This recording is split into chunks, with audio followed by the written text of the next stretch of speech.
Yeah, see, it becomes almost like trying to prescribe Percocet, right? It ends up being an issue. Yes. Chance of dying after a hip fracture, particularly in that age group, is quite high. Very high. It's very high.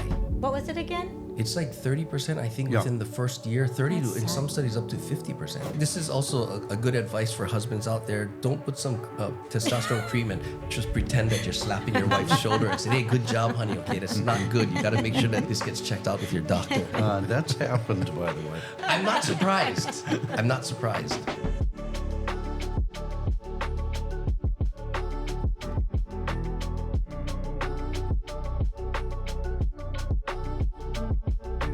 Hi, everybody. Welcome to another episode from the Inside Out. I cannot tell you how jazzed I am about this next guest that we have on.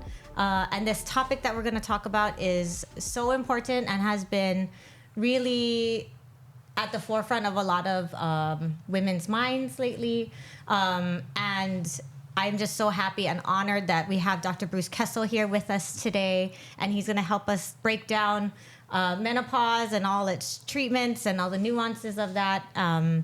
And we welcome Dr. Kessel. Thanks so much for coming. Thanks for having me. I know this is not your favorite thing to do, so I really, really, really appreciate you being here immensely. So, Dr. Kessel, could you just tell the audience like what your background is, what your training, and how you got here? Yeah, well, I did a residency in OBGYN, but then following that, I did a fellowship in reproductive endocrinology, and all of that was at the University of California, San Diego. Okay. Oh. And what is reproductive endocrinology, just for the for It people out is there? a study of hormone problems, but it includes infertility. So a lot of people do it because they want to do infertility. But the reproductive endocrine part is menopause and hormone problems. Got it. So, And where are you originally from? all over. But San Diego was where I did a lot of my training, Got it. and then stayed on there even after my training. I see. So you went just to University of San Diego or UC San Diego? UC or? San Diego, yeah. Okay. Yeah. Okay. And then when did you come to Hawaii? Oh, 20 years ago. 20 years ago. Okay. And it's my understanding, Lehua just told me that you're one of the only doctors that was sort of specializing in the treatment of menopause for women. Yeah, I've spent a lot of my career concentrating in that area. And I was on, the board of trustees of the North American Menopause Society, which is now called the Menopause Society. And I was the scientific program chair 1 year and president 1 year. Yeah, I just noticed that it used to be NAMS, the Yeah. Menopause Society, and then Yes. now they've changed their name. To Sorry, menopause. Just menopause. Sorry, what is NAMS? NAMS is the North American, American. Menopause Society. Oh, okay. yeah. And then they just changed it to Menopause Society. So if you're looking for the old standard of when you're looking anything up, Yeah. usually we put in NAMS, but now Got it it. just comes up as the Menopause Society. So Got it. It was an interesting change because we were Yeah. always so 'Cause familiar then- with NAMS. Wouldn't that be confused with the MS? Yeah, right? Yeah. Yeah. But anyway. Yep. So now it's the Menopause Yeah. Society. And are there where when you moved to Hawaii, which hospital did you work out of? Oh, even though I came here as UH faculty, I've been predominantly based at Queens. Okay, but Queens Hospital generally has the majority of the residency programs anyway, correct? Except And for everything Kapi'olani's- outside of OBGYN. Yes. Yeah. Outside of OBGYN, OBGYN. Okay, Yep. but you were based out of Queens, and you Yes. were in a private practice type situation or an employee? No, it's always either JABSOM faculty or then later employed physician. Oh, okay. So you were actually hired as faculty through University of Yeah. Hawaii, because now most of the clinical professors are really volunteer. Yeah. Volunteer Non-compensated, professors associated, yep. Uncompensated. So, wow, okay. And then when did you retire? Oh, about a year ago. About a year ago. Is there anybody in the state that's sort of taking over your area of expertise in terms of specifically for menopause treatment for women? Not that I'm aware of, but there are people that maybe want to, general OBGYNs, that maybe want to develop that as an interest. And you know, I'm going to ask just some basic lay questions first of all. Like, what exactly is menopause? Well, it's a reduction in eggs being produced that clinically it ends up being no menstrual periods.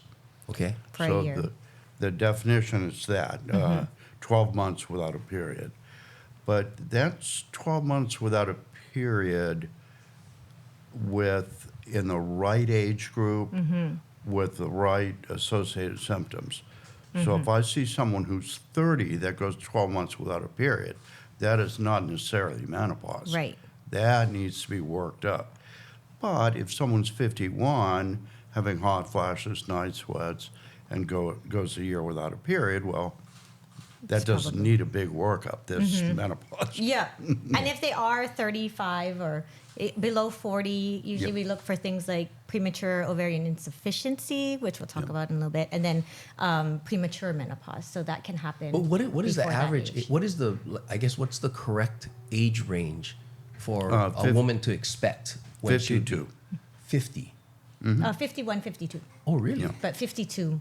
And it's pretty consistent. Like I would have thought that, you know, it's a pretty wide range, like from 40s to 60. Well, no, you're right, but if you just average it all out, it's Got it. 52. Got it. It's around But 52. that's stopping periods. Yes. The perimenopause, this transitional period coming Into up menopause. to menopause, to full menopause. is a whole different animal. Yeah. I see. And how's I guess what is that like? You know, for women, like, well, how do women recognize that they're entering that Perimenopause. perimenopause kind of state? You would start skipping periods, but you haven't gone a year without a period. Maybe you're having a period every 1 to 3 months, et cetera. But hormonally, it's very different because once you're in menopause, everything's even. Okay. And in perimenopause, hormones are all over the map. So there are patients that developed worsening PMS for the first time. Yes. And all of that's in the perimenopause. They have all these associated symptoms that kind of are coming up now with perimenopause. So, Which are what? like Dr. Kessel said, like a lot of abnormal bleeding. So, you know, your periods can change, either no periods for a long time or heavy periods all of a Or sudden. just light periods? Or, Light period, any change in the period. Also, people have sleep disturbances, Okay. you know, mood changes, like he was saying, PMS kind of either gets worse or you have kind of labile mood swings. You just start to feel different. A lot of my patients say they feel very different. And what age do you think that happens? There's such a big range on the peri side Yeah. of when that actually starts. Yeah, that's a good question because I don't think they know. So it can be 6 months, a year, 2 years. Yes. So you're right, it's highly variable. So it can be up like 2 years to 6 years of this Yeah. perimenopause Can. symptoms. Wow. Yeah. Yeah. Some people come at 45. Some people at 40, early 40s say I have some brain fog and What about I've also heard the term postmenopause. Is that real thing? Because it seems like once you go through menopause, then you said everything is pretty stable. Oh, no, you're correct. Menopause and postmenopause are kind of interchangeable. kind of interesting. Oh, It okay. just means like your ovaries have gone to sleep for good, Okay. and now you're after the fact that they don't work anymore. Okay. Yeah. And so, sorry again. What were the most common symptoms that you said people in the perimenopause? They're just the irregular periods. I Well, the always hear hot- about people getting Hot flashes. and Yeah, I've- that can start too. yeah. Yep. Vaginal dryness. Hot flashes, irregular periods. Yeah. Vaginal dryness often kicks in a little bit later. And what's how do people like what can be done about that if you're in the do you start treating people in the perimenopause phase you, or you can, but Or is it something you just have to go through? No, you can treat, but it's pretty much quality of life based. Okay. So the patient's going to tell you, I'm having hot flashes, night sweats, sleep disturbance, and I don't like it. But then there are other women, remember, that just kind of cruise through the transition. Yeah. They don't have a problem. Some women have zero symptoms at all. Or like Interesting. maybe an occasional hot flash and they're okay. Yeah, that's interesting because my mom said that she really doesn't remember the perimenopause and her friends. She asked her friends, if they had a bad time of it, and several of her friends said that they don't really remember having a hard time Right. through that. That's lucky. It's really. Yeah. Is that common, or is that It's not rare. common? It's not Yeah. rare. Yeah. So it just sort of depends then, huh? Yeah. And we have two different it depends if you're in menopause or if you're perimenopausal. We have two different kind of treatments for both. So they're different treatments. So if you're menopausal, you have a different treatment than if you're premenopausal. And what are the differences in those treatments? So we usually will use like a birth control method or contraception, mainly, like a pill. Okay. Pill patch ring, that kind of thing. We use that premenopausally. And then postmenopausally, that's where you hear hormone replacement therapy. Okay. So we don't use HRT in the premenopausal woman. So they do just have to sort of go through that phase then, if they have symptoms like the hot Well, flashes, they et can cetera. use the pill if they're symptomatic. And that just but- sort of evens out the hormonal fluctuations, right? Because Yeah, they're on a daily dosed regimen. Yeah. Okay. But we're predominantly looking at symptoms and quality of life. There was a time period where there was a big push to use hormones as prevention, preventive medicine, Okay. that it would protect against heart disease and osteoporosis, et cetera. But then that fell apart in a rather big way. Well, how so? So I think, Dr. Kessel, can you talk about the Women's Health Initiative and then just kind of how hormones a while ago were given and it was a very popular thing and then it's kind of downfall because of the WHI and then it's kind of a complicated, convoluted story and it all kind of revolves around this one really bad study. Yeah. So it takes a little bit to explain, but it's so important and Dr. Kessel is the best Okay. at explaining well, this. Maybe because it'll be interesting for me. Yeah, to and hear it has about all the implications on why we do what we do now. that. Okay. Yeah. Yeah, well, hormones were very, very popular initially for symptoms, but then for prevention.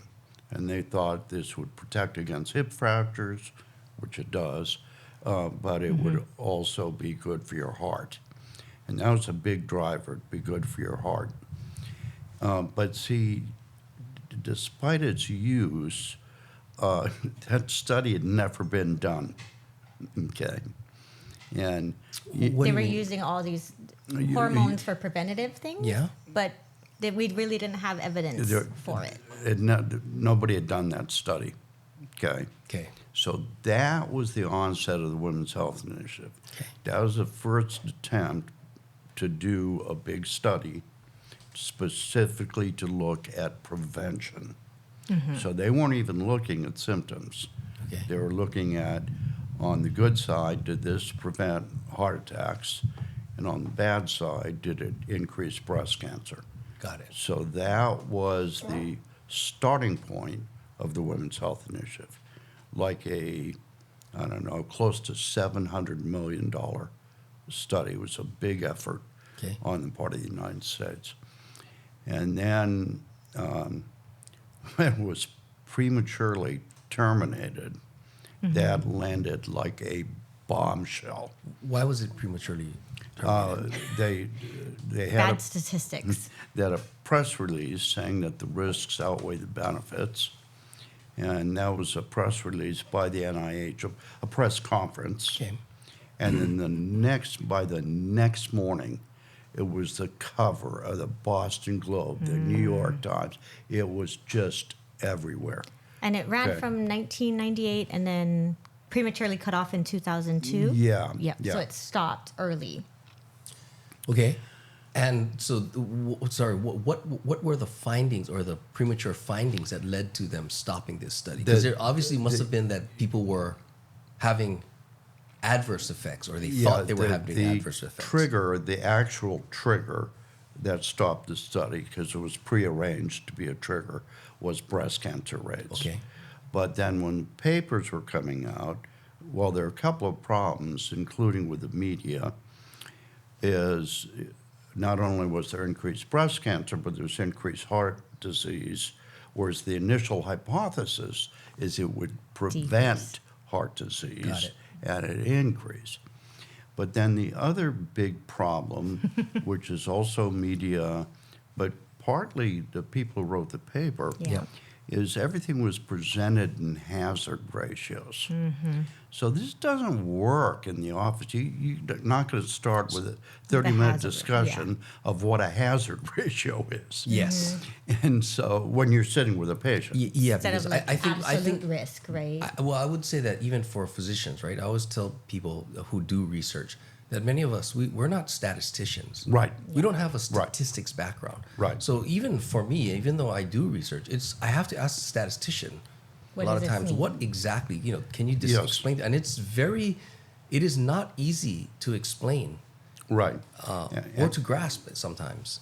And that was a gigantic problem, because what came out in the paper was hazard ratios, that there was a 30% increase in breast cancer.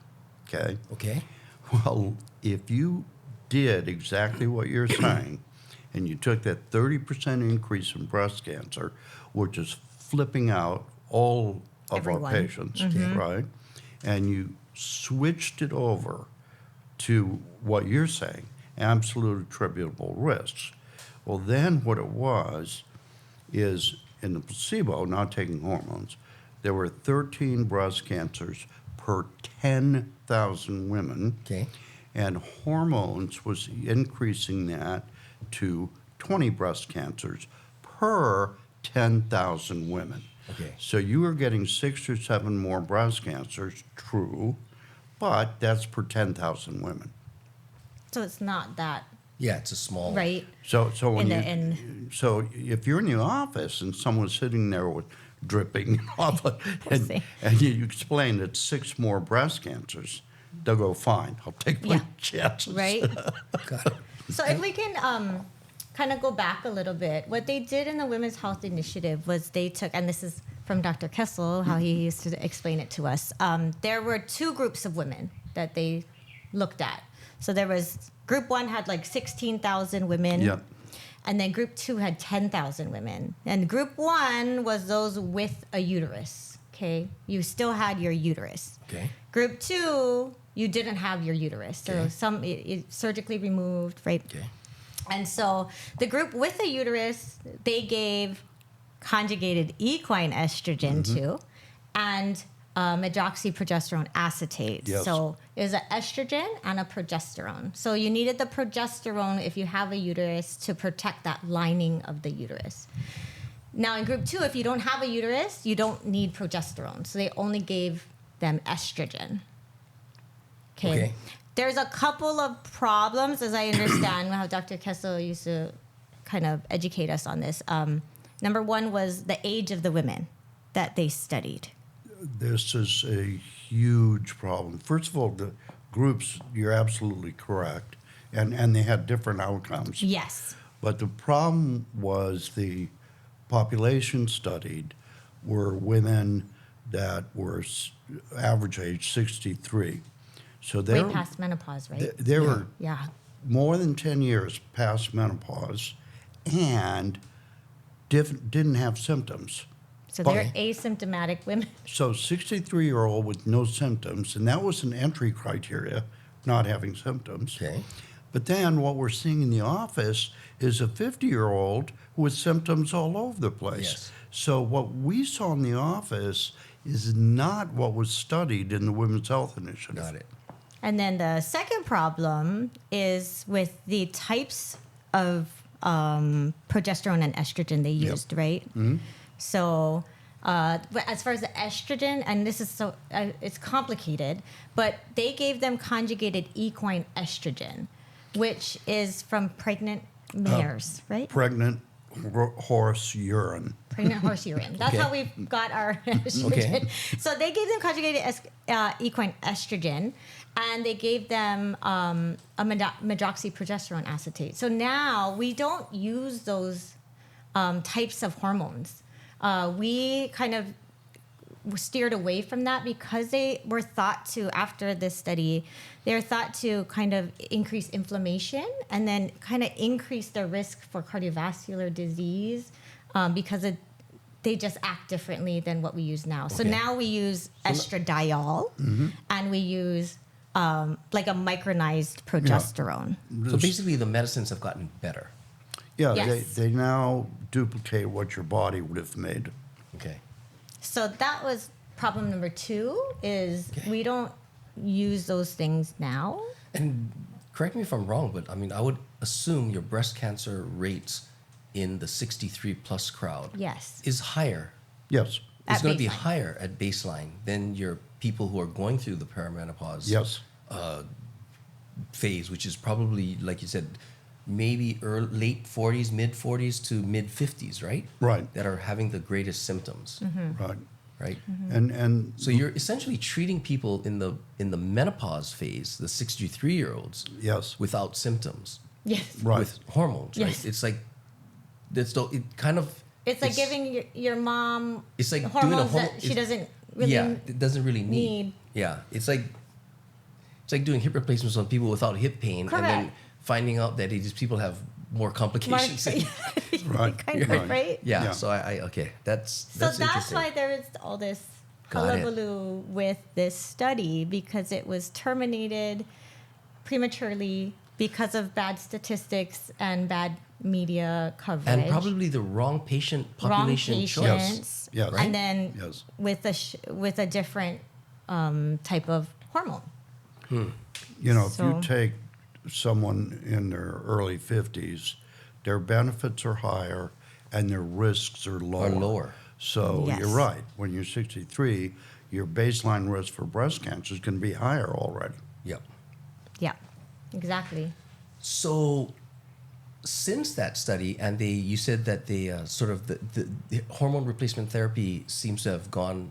Way down. Yeah, wait. Meaning that time. how should I say? Doctors stopped using it because Yes.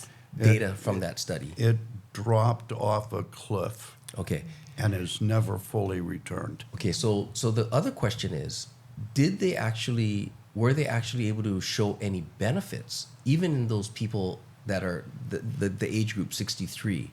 Did they actually show that hormone replacement therapy was Yes. of benefit? Like, for example, in the field of bone, right? I mean, Oh, bone is yes. Yes, it was protective. Yeah. so that it was protective. Yes. So at least there was a positive benefit because And colon cancer, I believe. Yeah, but Yeah. bone, it reduces hip fracture. yeah, So- and which is, I mean, I'm biased in terms of what I find important, but that is a big thing because you Yes. suffer a hip fracture, your mortality rate is pretty high within the Yes. first year, right? It's Yes. a very serious injury. People don't realize that. And you know what's interesting as a side note? I don't know if people know this, but insurance won't pay for a DEXA scan or a bone density scan as far as OBGYNs are concerned, right? We order them a lot. And they don't pay until the age of 65 for a bone scan. Yeah. So you go through menopause at 51, 52, And it's not till and it's all that loss, 15 right? years. And then you're like, oh, I'm osteoporotic or Yeah. osteopenic, right? Yep. So it's very interesting that they have these age ranges where we test for. Well, I think that just really proves to the Osteo, fact that sometimes the policies that are put forth, right, are not necessarily good policies, right? They're based off of financial considerations, Right, Yes. right. faulty studies or no studies. And Right. somebody makes a decision that that's not what we're gonna pay for. Because I know for at least in my practice, I do see women, coming in, say in their 50s or late 40s that are coming in for hip pain, but they do have at least visually, I mean, this is not a DEXA scan, but you can kind of tell on the density of the X-ray that, you know, this... The bone quality? Yeah, the cortex is a little bit thinner than what I'm used to seeing, right? And you think that, okay, this is somebody that maybe should be sent for some osteoporosis specific interventions, maybe, you know?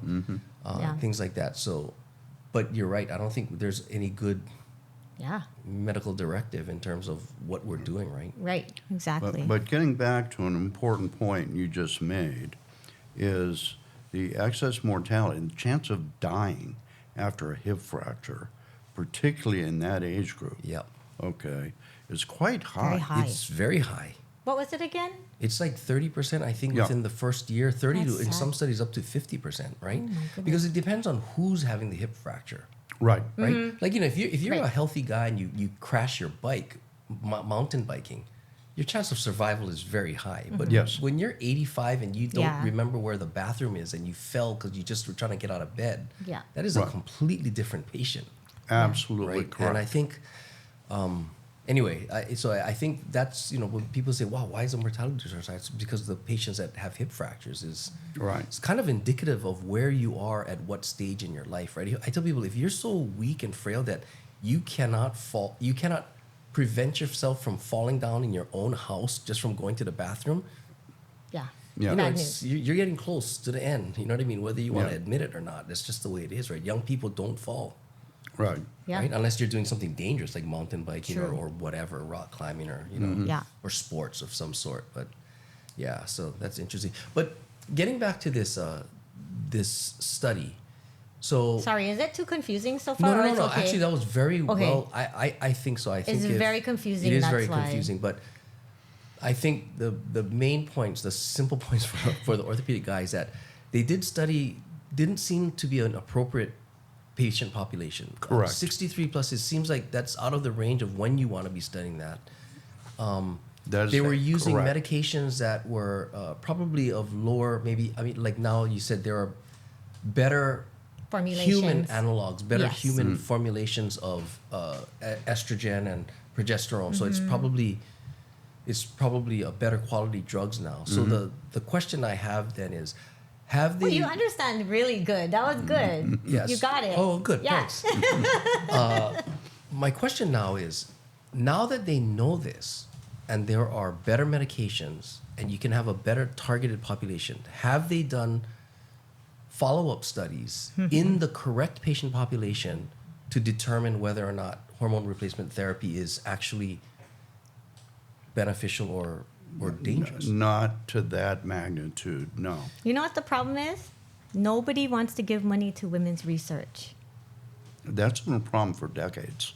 Yeah. We just, and it's so sad because this is such a big problem for women, but there's just not. Yeah, it's interesting that you say that because I think that's very similar to, you know, it's kind of similar to orthopedic problems, right? Because it doesn't, nobody thinks of it as an immediate life-threatening. Threatening, yes. You know, when you talk about, cancer, everybody's like, oh my God, cancer, we got to cure cancer. Or we talk about, Yes. you might have a stroke. Everybody's, Hip oh my fracture. God, you know, like, but You wanna break fix a it. bone, right? A distal radius fracture, nobody's excited about it. They don't realize that it is an indication of a declining protoplasm, right? Yeah. So I think it's important. But anyway, I totally get that because when you think about menopause, it's not like you're not going to die from menopause, right? Right, and then I people mean, are like, well, before it was the whiny woman syndrome, right? It's like, oh, Yeah. every woman has these problems. yeah, the and you sexy just gotta get topics are through it. always some type of cancer or Yes. something like cardiovascular research or Right. or stroke, right? Those are the sexy problems because a lot of people have them and they're so acute and you know Yeah. people are afraid of them, right? Yeah, But that's where the money goes also. that's what it is. Yeah. But so anyway, Yeah. So we stopped the hormones. So it went to a hard stop, like Yeah. Dr. Kessel said. And then kind of the pendulum started to swing again, huh? Yeah, but it never came all the way back. I Yeah. mean, and I don't think it will. And even now, I mean, we're 20 years after this study.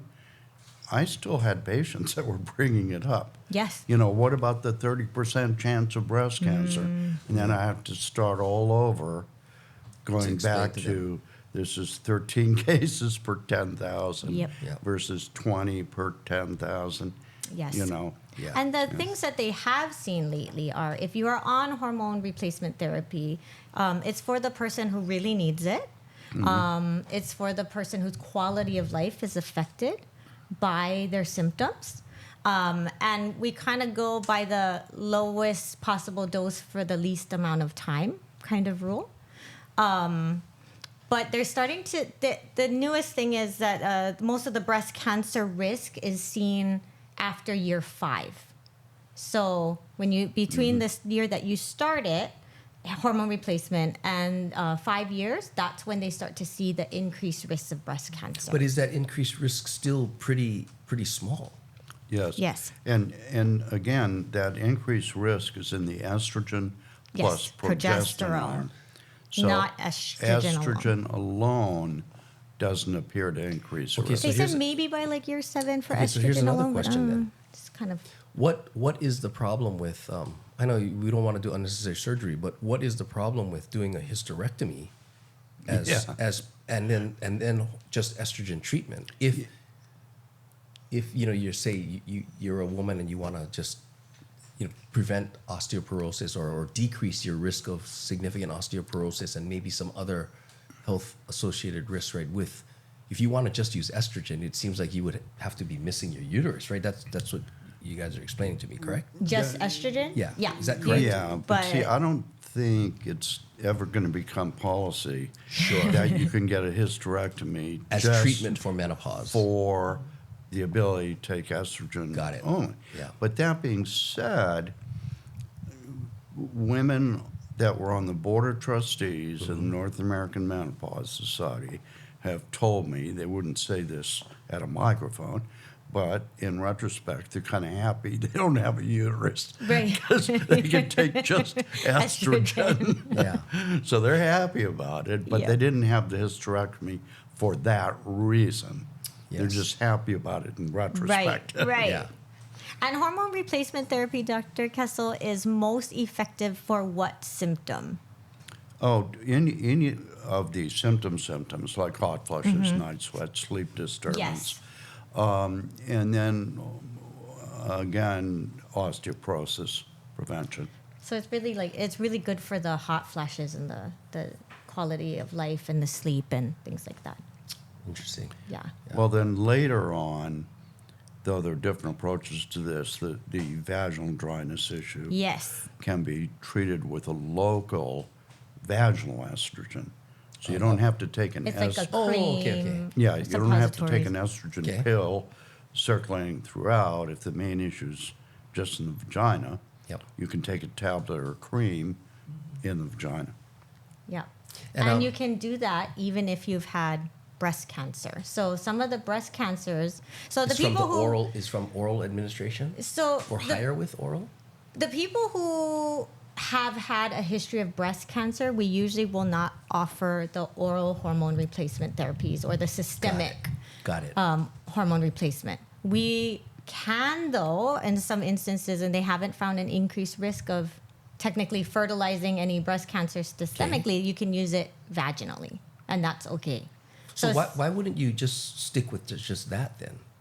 Like why Because wouldn't it you just doesn't take care of the hot flashes Yeah. Oh, I and the see. symptoms I see. associated. So it's just for vaginal dryness. I see. Okay. But breast cancer survivors, goes into a whole different Yes. avenue Okay. where there's a whole list of alternatives to estrogen that they Yes. can try Oh, I got my little for, bag of goodies over there. I forgot. to- for hot flashes. I see. So, So we have some new things, right? Oh, Dr. Kessel, can you talk about some non-hormonal things we can use? yeah. Well, non-hormonal things, I guess I would start with the still pharmacologic, okay? But there's a drug called venlafaxine, Here it is. and That's called Vioza. oh no, venlafaxine. Oh, sorry, Venfax, sorry. Yeah, venlafaxine, sorry. venlafaxine Yes. is quite effective for hot flushes. And what exactly is that? No. So this one he's talking about is venlafaxine was initially designed as an antidepressant, Oh, but okay. it works well for hot flashes, and so not quite as well as estrogen, but close. Okay. So there are those kind of alternatives. So if I'm talking to a breast cancer patient, I say, well, you can try this, you can try this. now et they're even cetera. saying oxybutynin. Yes. Yeah. Seems to reduce hot flushes also. That's So it's a drug that you use for overactive bladder. But I don't know. Interesting how. But they all have side effects, Yeah. too.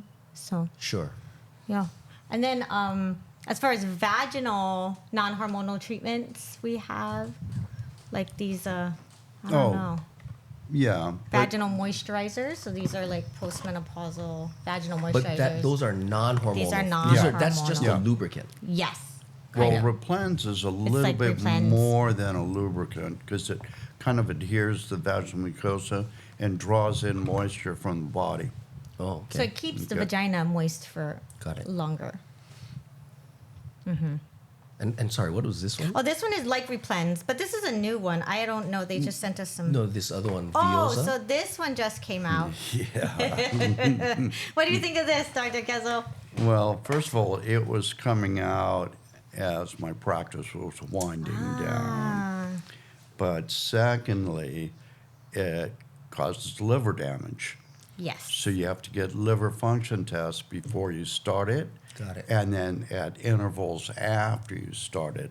So it never became a big player for me. Got it. This one is so the person who would take this is somebody who is postmenopausal, having hot flashes, and it's non-hormonal. So if you have, so there's people that cannot take hormones, right? Okay. So if you have abnormal bleeding that we don't know, so abnormal vaginal bleeding without a source, we don't give these hormones to. If you have any cardiovascular disease or uncontrolled hypertension, personal history of breast cancers, things like that, those Yep. are candidates that we would say you're not a candidate for hormone replacement. So we have to think of alternative non-hormonal methods. So that's this kind of person. Okay. Or, people who just don't want to be on hormones. They want something non-hormonal. Okay. So this is just specifically for hot flashes. It's a daily pill you take. And it blocks a receptor in the hypothalamus that's responsible for like thermoregulation. Okay. And a lot of women have been getting some good results with this. It is FDA approved. It is. So it's not off-label. Got Yeah. it. And how often do you have to check the liver function tests? It's very often. Yeah. Like- They just increased it. Initially, it's every 3 months, I think. Okay, I was going to say. But now it's like month 1, 2, 3. really? Yeah, 6, 9, a year. And then if it's stable, then you don't have to check again, or because that's a pain in the butt to have to go grab a It- lab. It is. Yeah. It is. But Yeah. people who are so symptomatic, they're like, They're willing to give do me it, yeah. anything, let me Yeah. try it. Yeah, I have to say I haven't seen too many. Although in the operating room when we're working with nurses that are kind of around that age, they'll say like, "Oh my God, I'm having a hot flash," right? So, but they seem to manage it, And Yeah. the OR is freezing, so I'm always Yeah, like, it's "Wow, cold. yeah, this must be real." Yeah, it's cold. Yeah, Yeah. that's interesting. So yeah, we have all those non-hormonal things too we can use, but Yeah. they're not as good. But And what about this other one? This so Twirla? Twirla. This is like the new patch for perimenopause. They came out with a new patch for perimenopausal women. And that is also non-hormonal. This one is hormonal. Oh, that is And hormonal. so we that's a new one, kind of geared towards it's the But the hormones are based on birth control pills. yes. So this is I see. So it's Hair almost growth. like putting a patch on for birth control. Yeah. Now, And that's for does that before work menopause. for birth control? it does. Ah, okay. So it's really birth just control. it's birth Yeah. control, just a transdermal patch for Yes, birth control. yes. Got it. And Okay. with the hormone replacement, what kind of things do we have, Dr. Kessel? We have pills. We have Oh, yeah. sprays. Yeah, on the estrogen end, there are pills, transdermal gels, sprays, etc. Progesterone, There isn't a transdermal. Well, there is through compounding pharmacies, but I don't trust that. So, but there is an oral micronized progesterone that's natural progesterone. But that doesn't work for everybody because it's in peanut oil. Oh, I didn't know that. Peanut oil. And So it's a gel tab, I'm guessing. Yeah. Yes. there are some benefits to different routes of administration, like Yes. the transdermal. Yes. What are some of those? Lower. See, if you take something orally, an estrogen in particular, it goes through your liver first, and those impacts can increase your risk of blood clots, deep venous thrombosis. Whereas if Yes. you have a patch, it doesn't go through your liver, and it's less likely to increase your risk of blood Liver clots in issues. your Got legs. it. Yeah. Got it. So somebody who wants to lower their risk of blood clots, we usually will prescribe a transdermal route. Got it. So it's very nuanced. It's Yeah. very complicated. Yeah. You know. So what is the overall feeling then for hormone replacement therapy now? Like what are doctors recommending to Oh, patients? I would say that there has been some return from the bombshell of 20 years ago. Okay. So it's more nuanced, but yes, if someone's symptomatic, it'll be on our list of you can do this or these are the alternatives. Okay. But everything is kind of shared decision making Sure. now, right? Of course. Yes. Based on each individual's Yeah. risk factors, et cetera, et cetera. Yeah. And can you tell us, Dr. Kessel, when you were in practice, how long you would usually need to counsel somebody about menopause and how long you would take with them because it's such a nuanced. No, I would be a bad example because I had the ability to, at times, spend up to an hour. But see, if I were in private practice and needed an actual paycheck, Yeah. I don't think you can Right. get away with Yeah. spending an hour. So that's the hard part, right? Like when we're in private practice and we see somebody for an annual exam, we only see them once a year. And then we have to not only go over pap smears, mammograms, colonoscopies, DEXA scans, bone density scans, but then they come in with the question, hey, what do you think of hormone replacement therapy for Yeah, me? yeah. And then you're just like, oh my God, because we're expected to see a patient every 15 minutes, right? Yes. Even private, employed physicians, right? Yeah, you have a schedule that we have to. So it's a very hard discussion to have In the amount of time in that the you have. amount of time that you Oh, have. I think sure. that's- I think that's the problem I would for- split a patient like that. Yes. I'd split it into 2 appointments. This is going to be your annual, and then come back and we'll do Yes. hormones. Yeah. Yes, because it has to do with all of this, right? And so there are bad apples out there, and there are some physicians who, make people feel unheard and don't want to hear Sure. what's going on. Yeah. But most of us, I would say, we really do care and we really want to Sure. give you the time, Yeah. so. Yeah, I think people don't realize that it's just not possible sometimes. I mean, that's Right. part of the purpose of this podcast, right? Is to allow people to listen to a topic discussed in a little bit more detail. So at least you have some information, some Yeah. background information that you can discuss with your doctor, right? And maybe shorten that discussion a little bit. So, I've also heard that there's a lot of, how you were saying that women aren't taken seriously, Yeah. the fact that you can give an antidepressant to cure symptoms, right, makes men think like, But Well, like but seriously hysteria, though- right? What is the but root of But hysteria? seriously, they were saying that uterus, there's a right? lot of emotional, and maybe just maybe psychosocial changes that occur with menopause as well, right? Oh, yeah. Like I read a statistic that about 60 to 70% of divorces are initiated by women in their perimenopausal or postmenopausal time period. So it's about that 45 to 55 age range, which is interesting. right? Some Yeah, studies. I'm not aware of that, but they're Yeah. probably getting tired of their husbands. My husband better watch out. I'm almost there. It's funny, right? It's funny. They said that women often cite having more clarity during this time. But it's kind of an interesting statistic, that Yeah. that's true, right? If that is true, they're saying that it's interesting. I was looking at this, and they're saying that I think heterosexual divorce rates are about 40 to 50%. With same-sex women couples, the divorce rate is anywhere between 60 to 70%.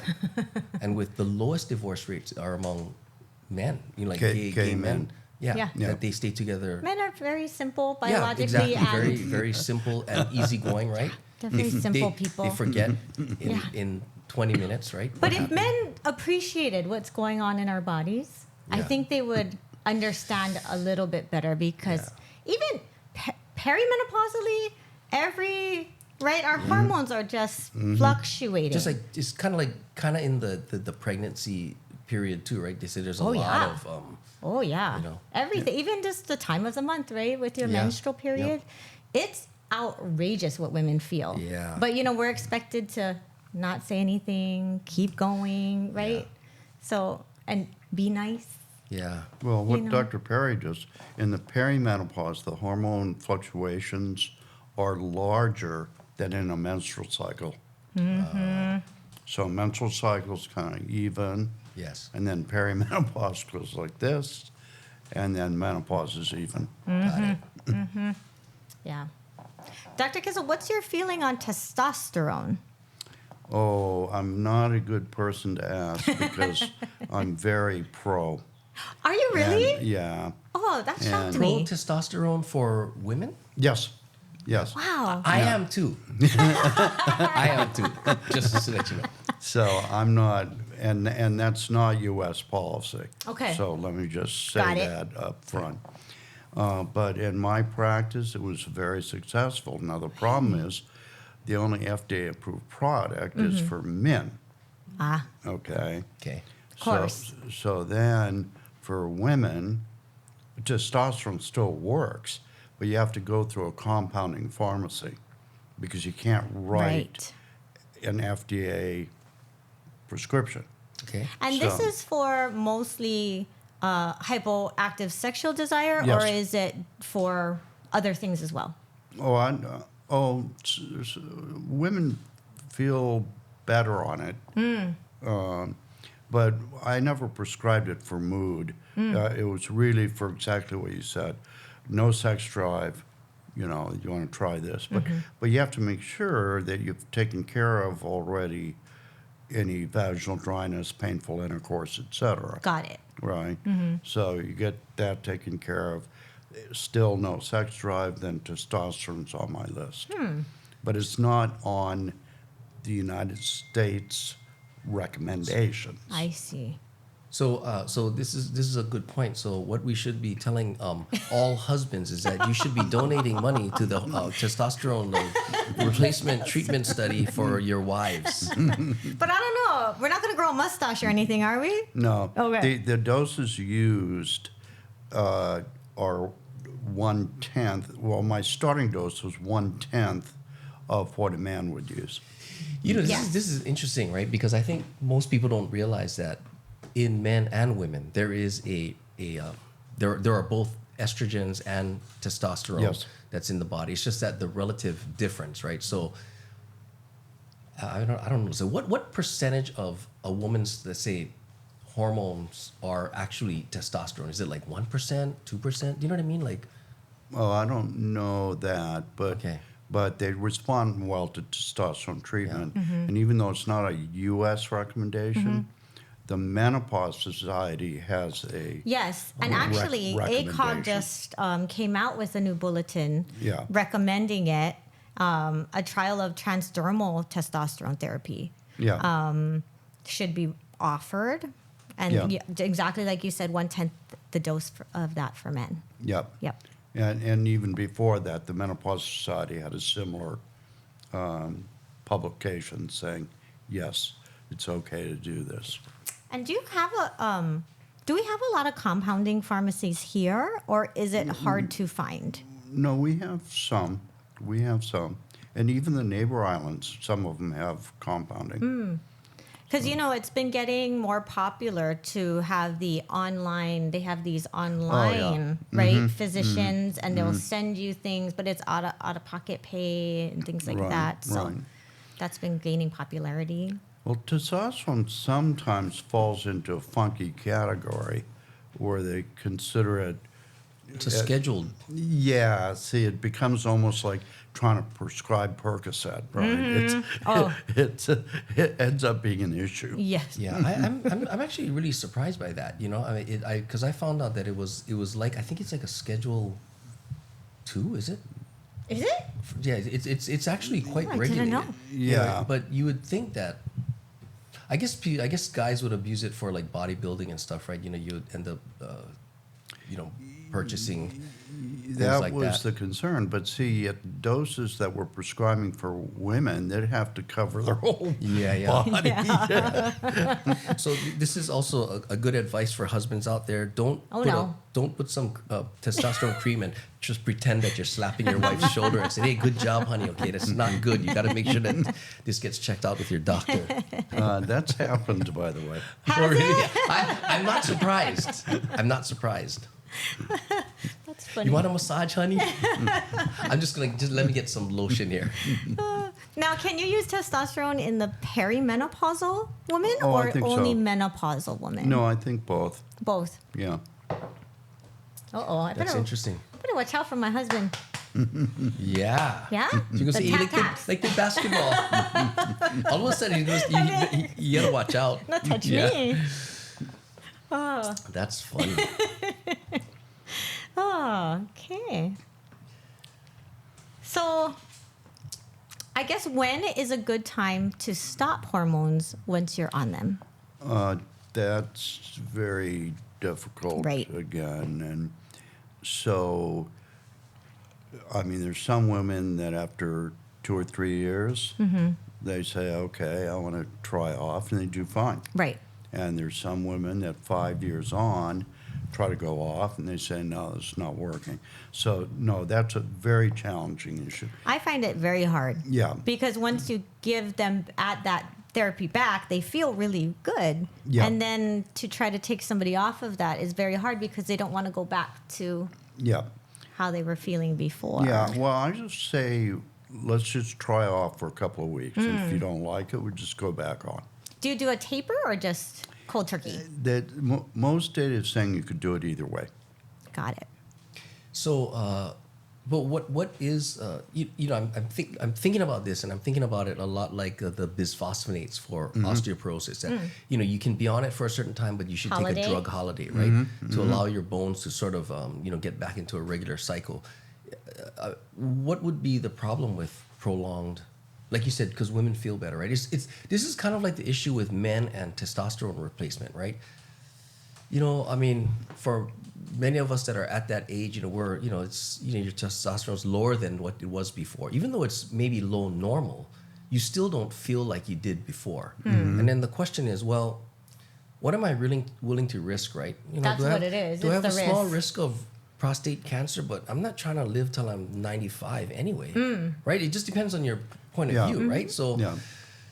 but if I can feel better till I'm 75 or whatever, and exercise more, et cetera, there might be other benefits, right? Besides, I mean, I would say that the exercise benefit for people who can maintain some kind of active, healthy lifestyle into their older ages is probably, I would guess, obviously that would outweigh the risk of. Yeah. I mean, for me personally, I would think that I would take that risk.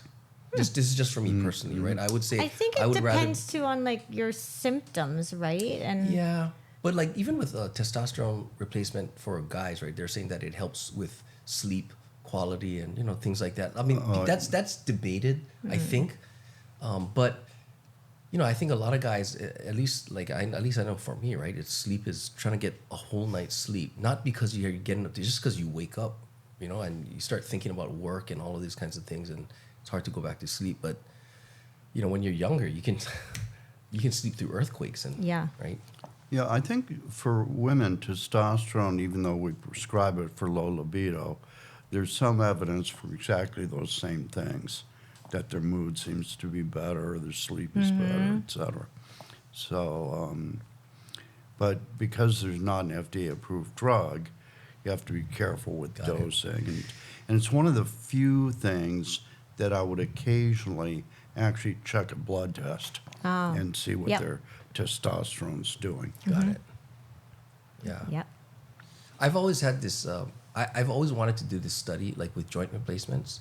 Like I really would think that a short course of steroids after like anabolic steroids, right, or testosterone after your knee or hip replacement would be beneficial. Just a short course because it makes you like, feel stronger. short term or short like- term, just in that peri-recovery period where I see. it'll help with healing and all of these kinds, and also with your strength, so that you can work with physical therapy better.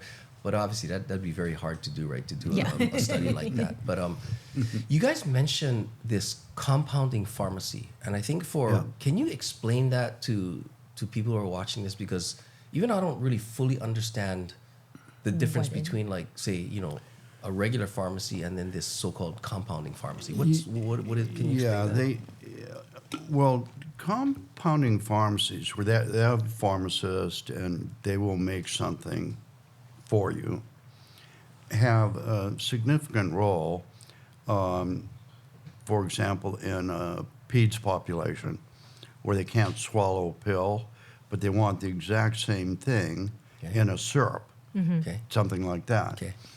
But then it became highly publicized in the hormone therapy area. And so, and maybe a little bit over publicized, where they would make these specialty estrogens for you. And some of those estrogens don't exist in lungs, okay? Have components that don't exist under FDA-approved drugs. But there was a huge push and direct-to-patient advertising about how these hormones should be better for you or safer or whatever. So, but compounding pharmacies are helpful because there is no testosterone products. That's Right. where you would get it. And I know, like, some of these come out. You don't actually need to go through a doctor to get a prescription, right?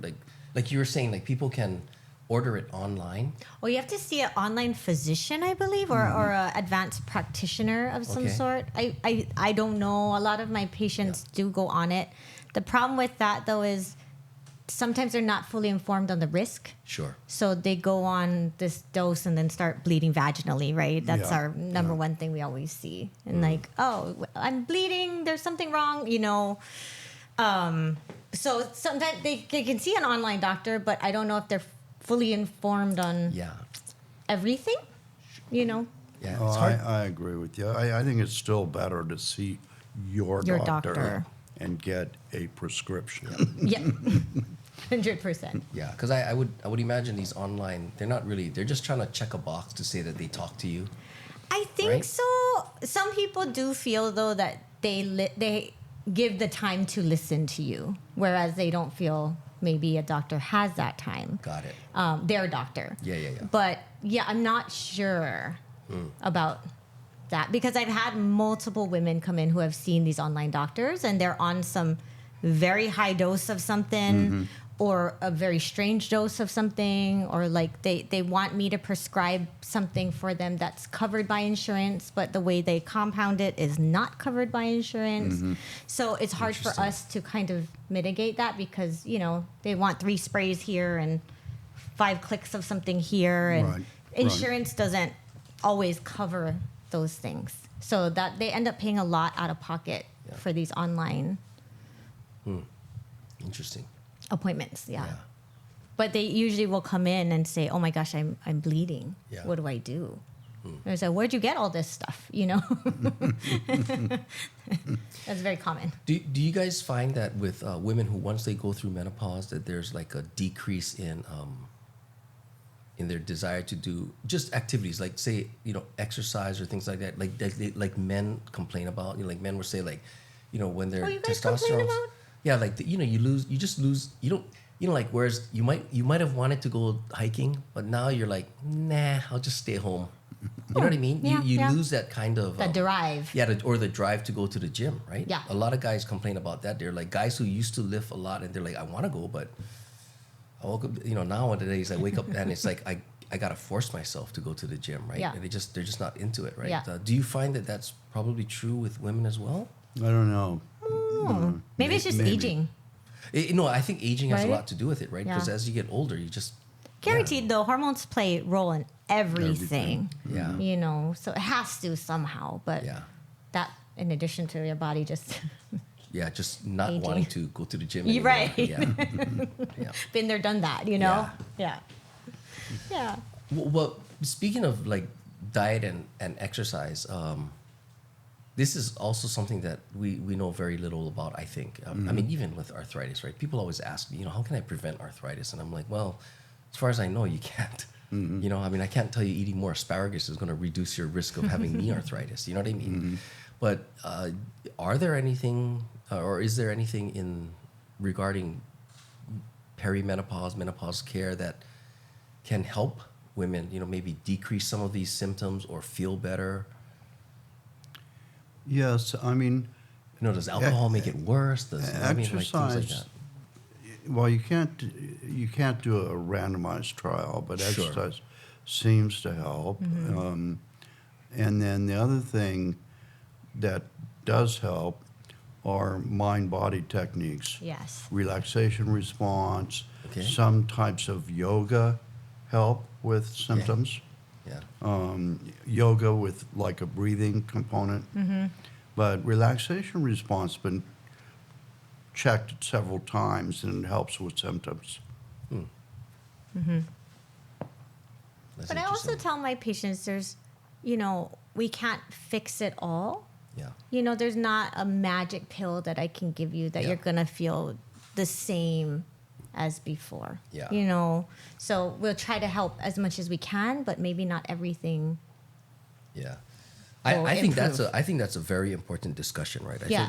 I think Yeah. even for knee and hip replacements, right? People come and they think like, I'm gonna somehow return them to their 30-year-old glory. Be better, right? Yeah. But they don't realize that the body is different, right? Yes. Now you're Right. 73. Yes. What you could do at 40, what you could do at 50 is different. Yeah. Right. So I mean, we just can't do that. Yeah. Right. And I Right. think that's Yeah. a very important discussion to have with your patients. So So if you get some improvement, that's great, but Yeah. I don't know if it's going to cure, make you feel amazingly wonderful. yeah. It'll make you feel better. Yeah. Well, I mean, have we missed anything here today? I have one question. Yeah.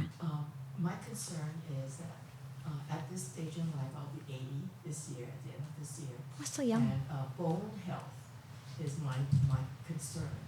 And the thing is, coincidentally, my OBGYN doctor recommended a certain medication, and my family physician mentioned another one. And when I read the descriptions, a lot of times the side effects are even worse than maybe the symptom, and even bone thinness and fracture and can occur even if you're trying to prevent it with that medication.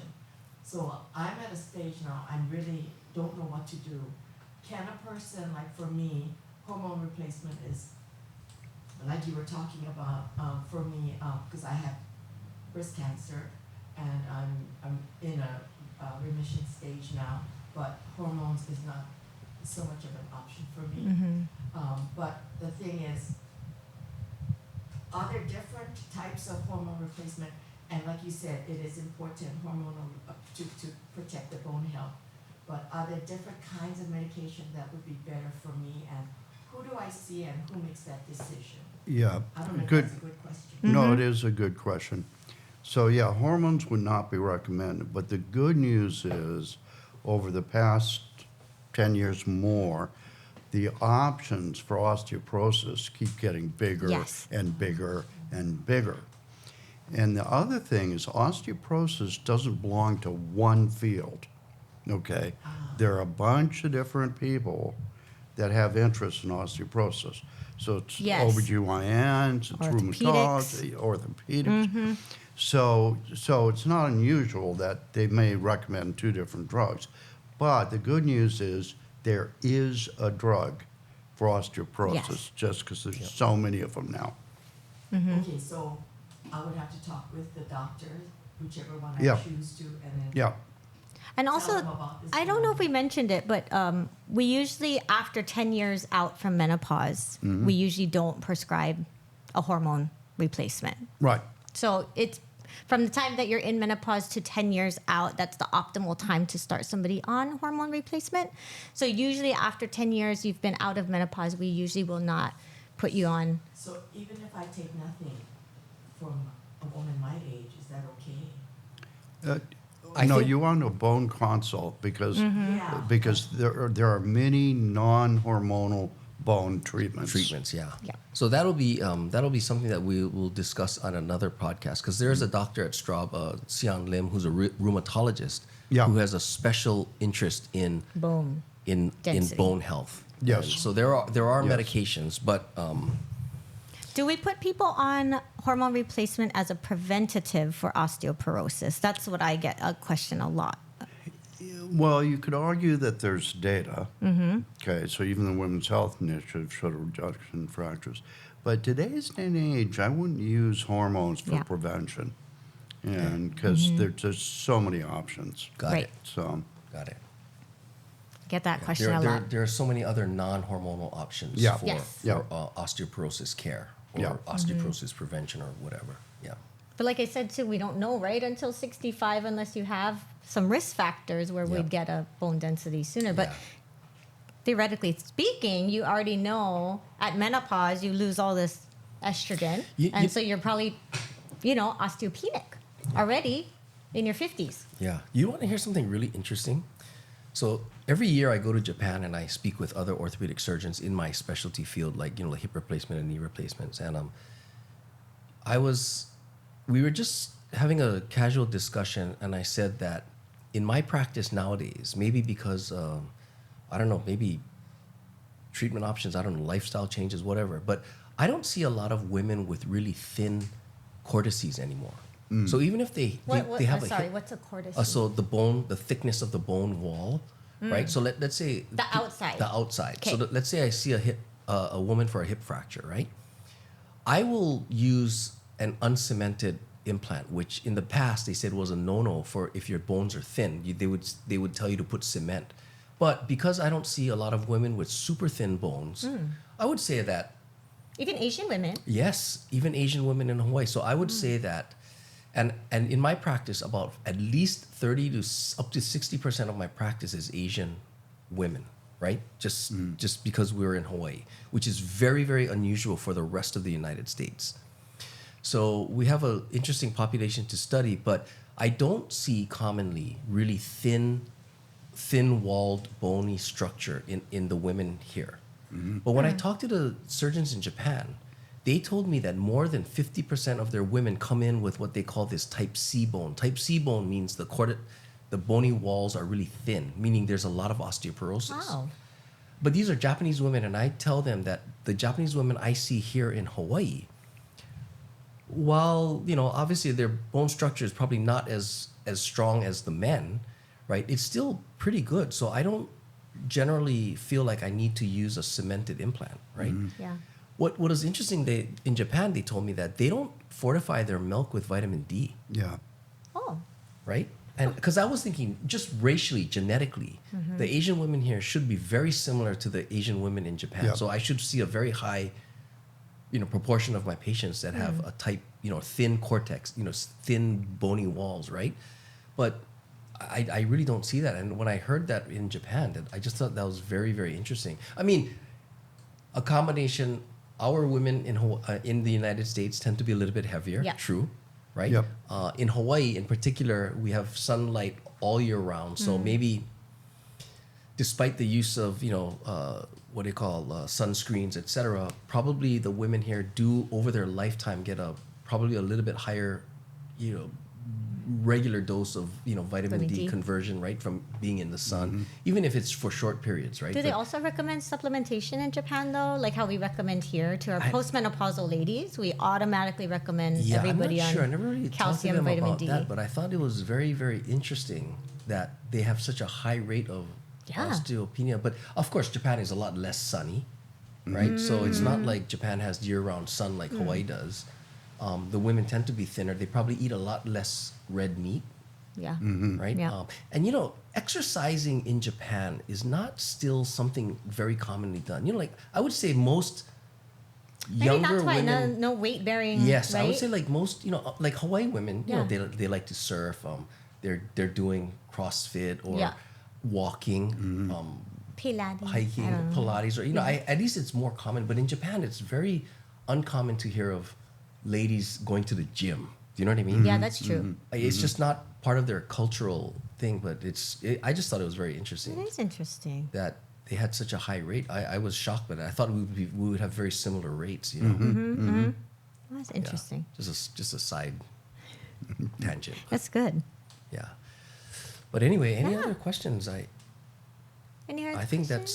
that was good. pretty good. And anyway, Dr. Kessel, this is very interesting I for am me. I so learned thankful. a lot. Yeah. We Thank you very covered a much for lot. coming. We did. We Yeah. did. And I hope that And it was helpful. complicated, so it was a hard Yeah. kind of thing to explain. But But you Dr. guys Kessel- explained it to me pretty well. Great. So And you have a better understanding for women and what we go through, right? yes, I don't know about that, but we'll try. We'll try. Well, thank you. Thank you well, for thank you very having much me. for being here, and Yeah. we'll see everybody next time, I Yeah. guess, when we do our next episode. Thanks. Oh my goodness. Good job, guys.